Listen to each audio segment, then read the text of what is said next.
కరీంనగర్లో BJP BRS కార్యకర్తలు ఆందోళన కలకలం సృష్టిస్తుంది. దొంగ ఓటు వేస్తున్నారని బీజేపీ కార్యకర్తలు డబ్బులు పట్టుబడి బీఆర్ఎస్ కార్యకర్తలు ఆందోళనకు దిగారు. మున్సిపల్ ఎన్నికల్లో కరీంనగర్ కార్పొరేషన్లో బీఆర్ఎస్ కీలకంగా మారుతుందని మాజీ మంత్రి ఎమ్మెల్యే గంగుల కమలాకర్ స్పష్టం చేశారు.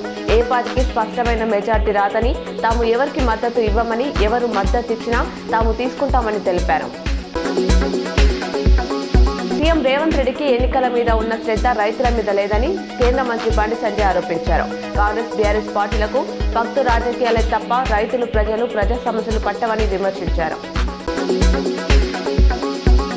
మున్సిపల్ సాధారణ ఎన్నికలు 2026 కరీంనగర్ జిల్లా పోలింగ్ శాతం సమయం 3 గంటలకి కరీంనగర్ ఎంసీకే 51.95, జమ్మికుంట 65.53, హుజురాబాద్ 69.90%, చొప్పదండి 74.28% నమోదైంది.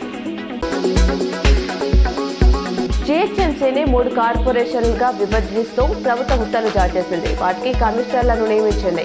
జీహెచ్ఎంసీ కమిషనర్గా ఆర్వి కర్ణన్ కొనసాగుతున్నారు. సైబరాబాద్ కార్పొరేషన్ కమిషనర్గా సృజన, మల్కాజ్గిరి కమిషనర్గా వినయ్ కృష్ణారెడ్డిని నియమిస్తూ ప్రభుత్వం ఉత్తర్వులు జారీ చేసింది.